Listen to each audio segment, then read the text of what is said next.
Halo adik-adik, hari ini kita kembali belajar di rumah untuk menghindari penyebaran COVID-19. Kali ini kita belajar sains bersama Kak Herman ya.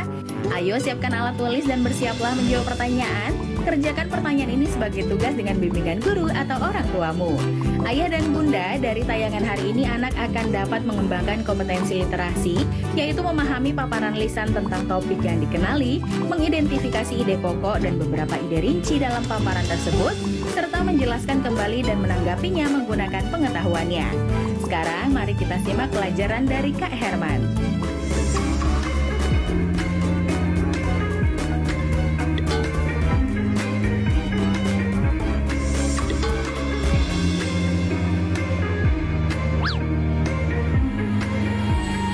Adik-adik di rumah pasti penasaran dong apa sih jawaban dari pertanyaan-pertanyaan tadi? Tapi sebelumnya bagaimana sih air itu bisa sampai ke daratan? Kemudian bagaimana sih tahapan siklus airnya? Yuk kita saksikan bersama penjelasan narasumber berikut. Halo Sobat X-Science, jumpa lagi bersama Kak Herman dalam program kesayangan kita, X-Science, Eksplorasi Sains. Adik-adik, siapa yang tidak tahu sungai? Nah, kakak yakin semuanya sudah tahu ya yang namanya sungai.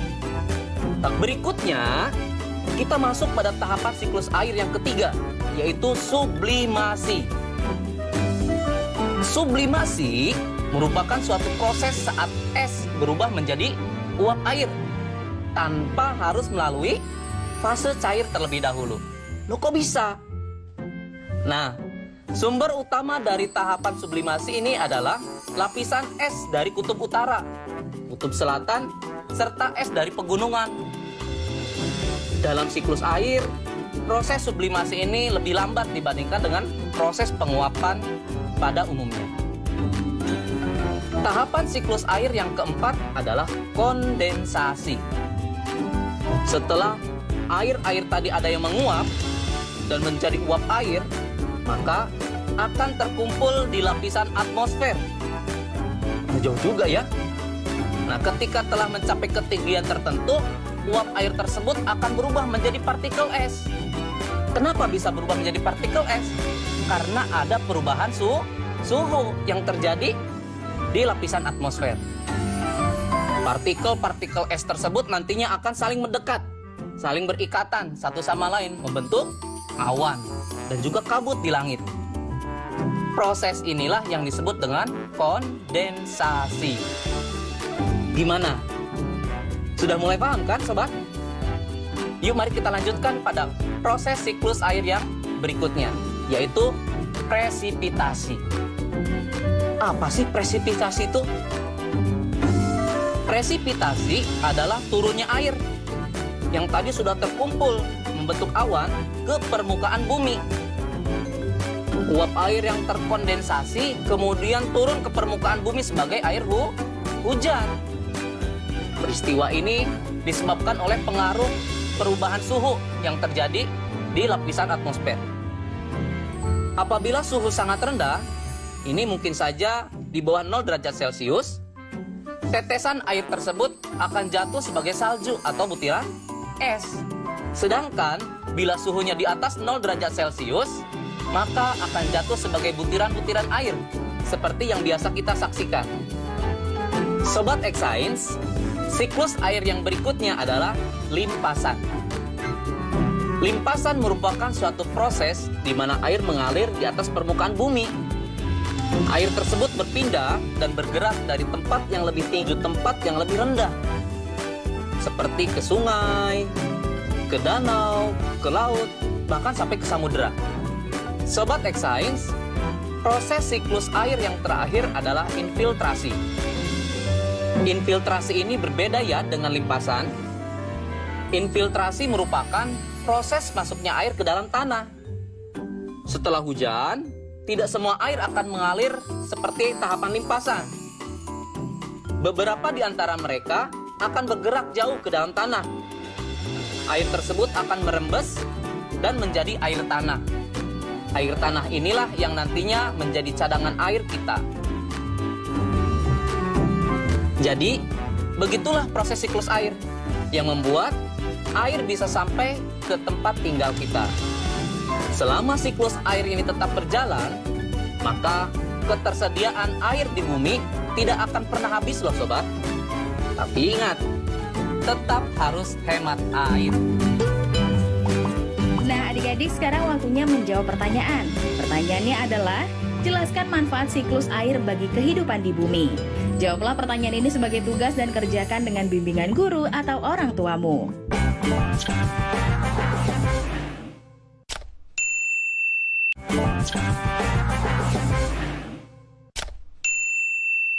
Sobat X-Science, pemberian pestisida memang dapat melindungi tanaman dari serangan hama. Namun, pemberian pestisida yang berlebihan akan membuat lingkungan menjadi tercemar, terutama pencemaran pada air. Mau tahu penjelasannya? Yuk saksikan bersama penjelasan narasumber berikut. Halo Sobat X-Science, kembali lagi dalam program kesayangan kita, X-Science, Eksplorasi Sains. Adik-adik, kegiatan manusia sangat beraneka ragam. Ada yang positif dan ada yang negatif terhadap lingkungan, yang tentunya akan mempengaruhi ketersediaan air. Kegiatan positif diantaranya, yang pertama, pembuatan daerah resapan air. Adik-adik, tahu tidak bahwa air tanah biasanya lebih jernih dibandingkan dengan air yang ada di permukaan bumi? Hal ini dikarenakan air tanah sudah tersaring oleh lapisan tanah dan perakaran tumbuhan. Oleh karena itu, salah satu upaya menjaga ketersediaan air tanah adalah dengan membuat lubang untuk membuat daerah resapan air. Kegiatan berikutnya yaitu melakukan reboisasi atau penghijauan kembali. Reboisasi adalah penanaman kembali pada hutan yang gundul atau tandus. Dengan melakukan reboisasi, maka semakin banyak akar tanaman yang dapat menyimpan cadangan air tanah. Sobat X-Science, selain kegiatan manusia yang berdampak positif terhadap kelestarian air, ada juga loh yang berdampak negatif. Yang pertama, yaitu penebangan hutan. Penebangan hutan yang berlebihan menyebabkan hutan menjadi gundul. Akibatnya, tanah menjadi tandus. Bukan hanya itu saja loh, hutan yang gundul juga dapat menyebabkan banjir. Berikutnya, yaitu pencemaran air laut. Sebagian besar bumi terdiri dari lautan. Salah satu contoh pencemaran yang terjadi di lautan disebabkan oleh tumpahan minyak yang berasal dari kegiatan kilang minyak. Minyak akan menghambat proses penguapan. Akibatnya, jumlah uap air yang membentuk awan akan semakin berkurang, sehingga hujan yang turun pun semakin sedikit. Selanjutnya, yaitu pembangunan daerah perkotaan. Daerah perkotaan menjadi semakin sempit karena banyak dibangun rumah, gedung, dan jalan beraspal. Hal ini berakibat semakin sempit pula lahan hijau yang berfungsi untuk menyerap air hujan, sehingga dapat mengganggu siklus air. Nah, saatnya Sobat X-Science menjawab pertanyaan Nalaria berikut ya. Saatnya kita bernalar. Yuk, mari kita bernalaria. Saatnya Sobat X-Science menjawab pertanyaan Nalaria berikut. Dapatkah Sobat X-Science menjelaskan hubungan antara asap kendaraan dengan siklus air? Sudah tahu jawabannya? Yuk kita bahas bersama. Kendaraan bermotor dan mesin pabrik mengandung racun seperti gas karbon dioksida atau CO2, timbal atau Pb, CO atau karbon monoksida, serta kabut karbon yang terbentuk dari hasil pembakaran tak sempurna. Ketika uap air bercampur dengan gas-gas beracun ini, maka akan membentuk asam, sehingga terjadilah hujan asam. Untuk menghindari terjadinya hujan asam, maka perlu untuk mengurangi pelepasan gas-gas beracun ke udara.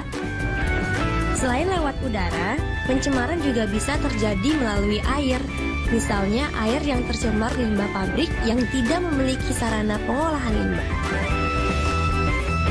Sobat X-Science, saatnya kita seru-seruan bereksperimen. Sebelum bereksperimen, berikut alat dan bahan yang akan kita butuhkan. Pertama, Sediakan wadah berupa botol air mineral ukuran sedang yang berfungsi untuk pengendapan, penyaringan, dan penampungan air bersih. Kedua, batuan kasar. Ketiga, batu kerikil halus. Keempat, arang tempurung kelapa. Kelima, pasir halus. Dan yang terakhir, ijuk. Setelah alat dan bahan siap, mari kita mulai tahap membuat taringan air sederhana. Pertama, siapkan wadah. Lapisan terdiri dari lapisan batu, kerikil, arang tempurung kelapa, pasir halus, ijuk, kemudian pasir halus lagi, ijuk, dan air limbah. Dari lapisan paling atas inilah, air dari wadah pengendapan akan kita masukkan ke dalamnya. Sampai di sini Sobat X Science bisa mengikuti kan? Jadi, melalui eksperimen sederhana ini, kita dapat menjernihkan air kotor dengan menggunakan beragam jenis batuan. Setiap lapisan material batuan ini akan menyaring partikel yang terdapat di air. Air akan terus mengalir melalui celah-celah batuan dan pasir, sehingga menghasilkan air bersih atau air murni. Jangan lupa dicoba sendiri ya di rumah. Nah adik-adik, sekarang waktunya menjawab pertanyaan. Pertanyaannya adalah, apa saja kegiatan manusia yang berdampak positif dan yang berdampak negatif terhadap kelestarian air? Dicatat ya, apa saja kegiatan manusia yang berdampak positif dan yang berdampak negatif terhadap kelestarian air? Jawablah pertanyaan ini sebagai tugas dan kerjakan dengan bimbingan guru atau orang tuamu.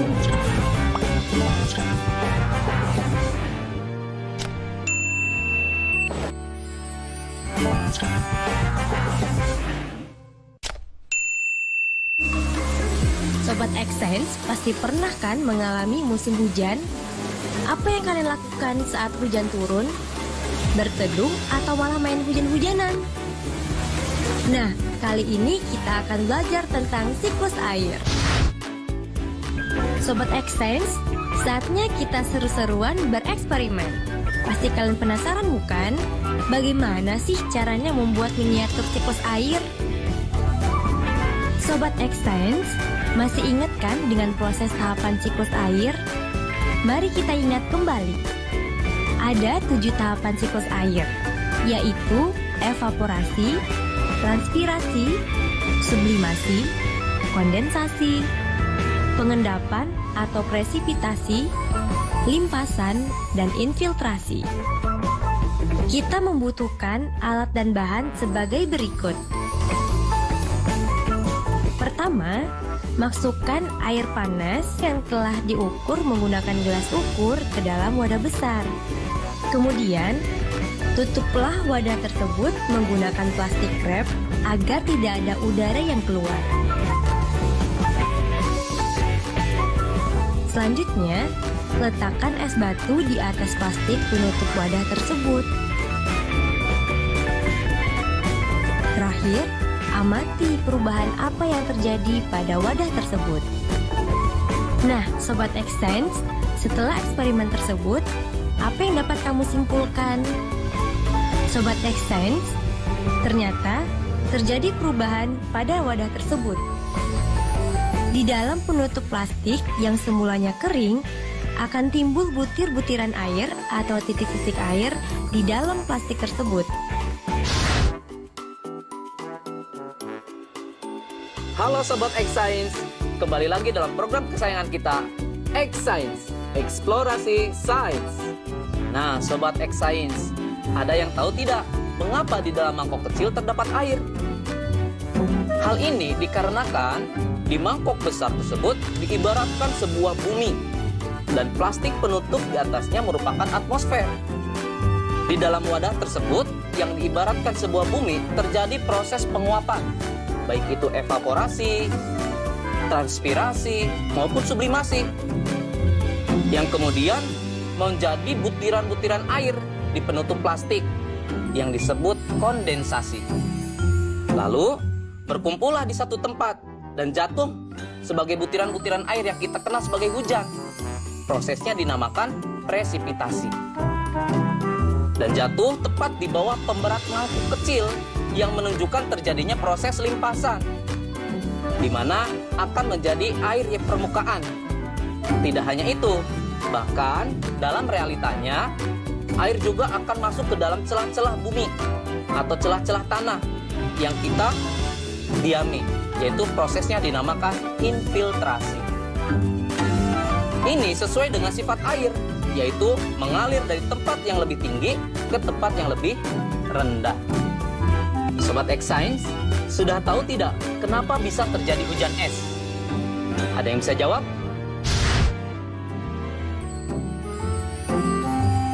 Salah satu proses terjadinya hujan es adalah melalui kondensasi uap yang terjadi di atmosfer. Posisi awan yang lebih tinggi memungkinkan titik bekunya lebih rendah dari 0 derajat Celcius, sehingga awan tersebut mempunyai peluang sangat besar untuk memproduksi es.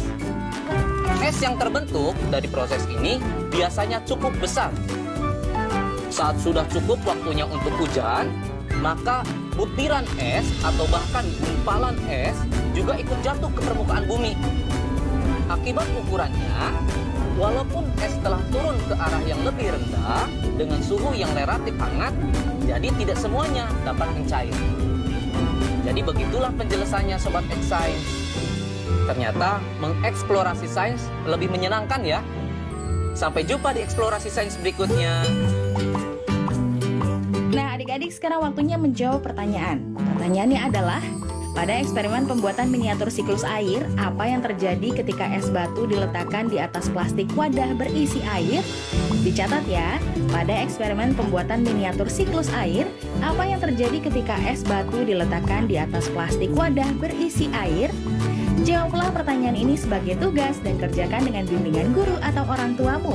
Sekarang adik-adik belajar di rumah saja bersama Kak Herman, hanya di TVRI. Mulai minggu ini kita akan belajar bahasa Inggris. Bahasa Inggris akan membantu kita berkomunikasi dengan berbagai orang di dunia. Banyak pengetahuan juga tersedia dalam bahasa Inggris. Yuk kita menambahkan kemampuan berbahasa kita dengan belajar bahasa Inggris.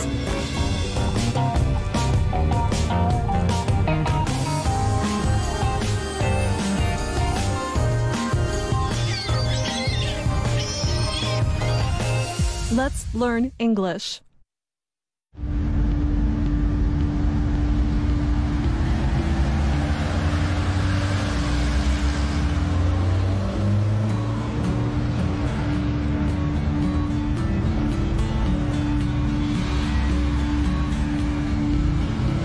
Hi, are you Anna? Yes. Hi there. Are you Pete? I am Pete. Nice to meet you. Oh. Listen. Hi. Speak. Listen. I am Pete. Speak. Speak and say your name.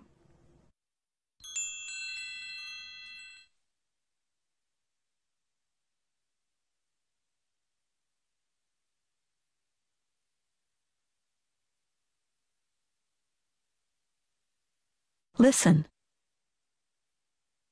Nice to meet you. Speak.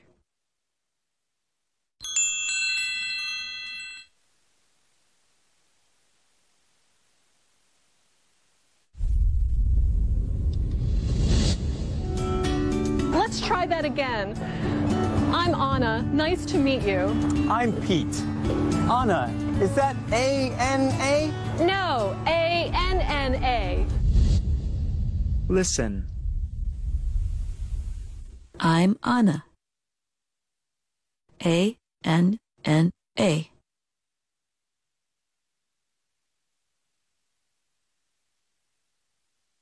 Speak and say your name.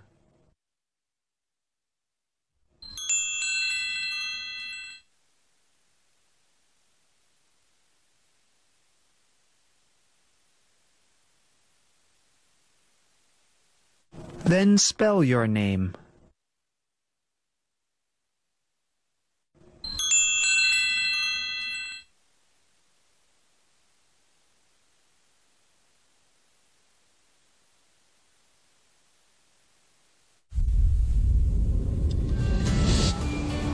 spell Anna with two N's.